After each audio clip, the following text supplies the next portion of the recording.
Hey, what's up, lightboltjoe here. Today we're going to discuss the 2019 romantic comedy film, the rom-com film, The Wedding Years. This stars Matt Shively, Anna Camp, Tyler James Williams, Sarah Hyland. Technically, Sarah and Tyler are the main characters, but I just said it in some order. I'm very impressed with this film. I didn't love this film, but I'm very impressed with this film because this is a pure example of post-racial society where the color of one's skin has no bearing on the character development, the love interest, the community. And to have these two characters, right? Sarah's character of Mara and Tyler's character of Jake, meeting on a dating app, starting to fall in love with each other, going to 7 weddings of mutuals throughout the year, right? Traveling the country, 7 weddings. And it's just everyone's mixed. Everyone's mixed together and dancing and laughing together and having a good time together. And it's just beautiful to see that there's no strife because of the differences that people look, that it's just one love and it's great. And we talked about this a few different times, and Across the Spider-Verse really is started that in regards to race had no bearing on what's supposed to happen with the characters and the community. That certain projects after the fact, I've noticed certain things in regards to that post-racial society, post-racial lifestyle. It's not even a lifestyle, post-racial society. So it's neat seeing this because I don't know if it was intended to be that way. You know, people from different backgrounds are getting together. People from different backgrounds are dancing together. People of different ages are dancing together.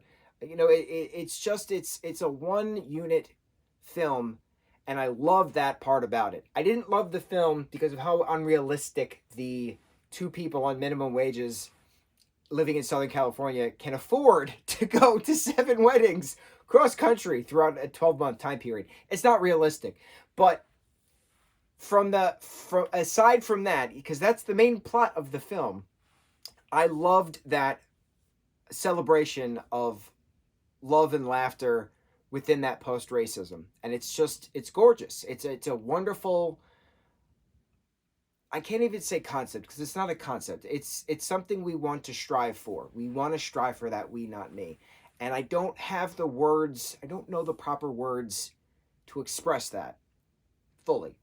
If I could sum it up in five words, a nice, cute little tight, united sentence, I would. Maybe one day I'll get there because a lot of films now are going to be starting to do that.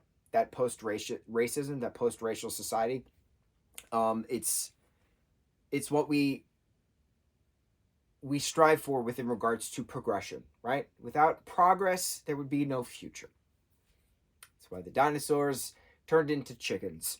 Progress, right? For the future. Anyway, I love watching. How do I explain this as well? I'm seeing this from a technical standpoint as well, which is very interesting.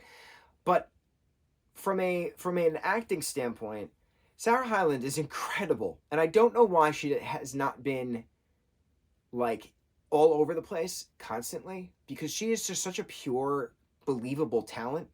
Like you get upset when she gets upset, and to see her grow as an individual, as a talent, as a human, an incredible human being, she's extremely smart because she plays dumb so well, and not many people can do that, and it's wonderful play watching Sarah play the character of Alex Dunphy in Modern Family for well over a decade. You know, watching her grow up into an adult and watching her play this adult, quote unquote, in the late 20s. Um, it's it's interesting. And then Tyler James Williams, watching him play Chris Rock's younger self in Everybody Hates Chris, and then watching him grow up, and he was on Walking Dead for a bit, and like he's been in other stuff. He was in what was he in True Jackson VP on Nickelodeon, and he was in something else, and like when you watch kid actors grow in real time, it's a matter of what happens behind the scenes because some of them can dive into substance abuse, some of them can dive into, you know, not being in safe abusive environments, and you wish them nothing but the best, of course, because you grow with them. So you feel a part of their lives because you watch their lives grow.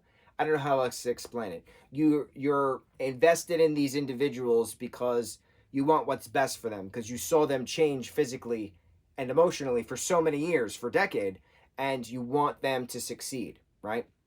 So to watch Sarah grow up, to watch and I mean, she's technically my own age. I watched her grow at the same time I was watching myself grow. Same thing with Matt Shively as well. Sarah and Matt and me are all born in '90. I think Todd was born in '92. I think that's the math on that. So to watch these individuals, and my brother's born in '92. To watch these individuals grow and to become the incredible talented individuals that they are still and becoming more of, it's really cool seeing them now playing adult characters. They're not the kids anymore in high school, they're playing adults.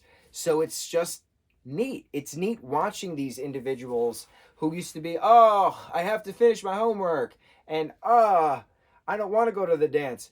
Like that kind of stuff is changed, and the mindset is now of I make minimum wage. Like our finances are dried up going to these 7 weddings. Like I relate to it because I'm that age, and I see that. Like I did a few years back, I did 3 weddings in 4 weekends, and I refused to do a wedding ever again because of that. I spent so much money, and I hate going to weddings. I spent so much money, plane fare, hotels, gifts, food, travel, so much money. 3 weddings in 4 weekends in 3 different states.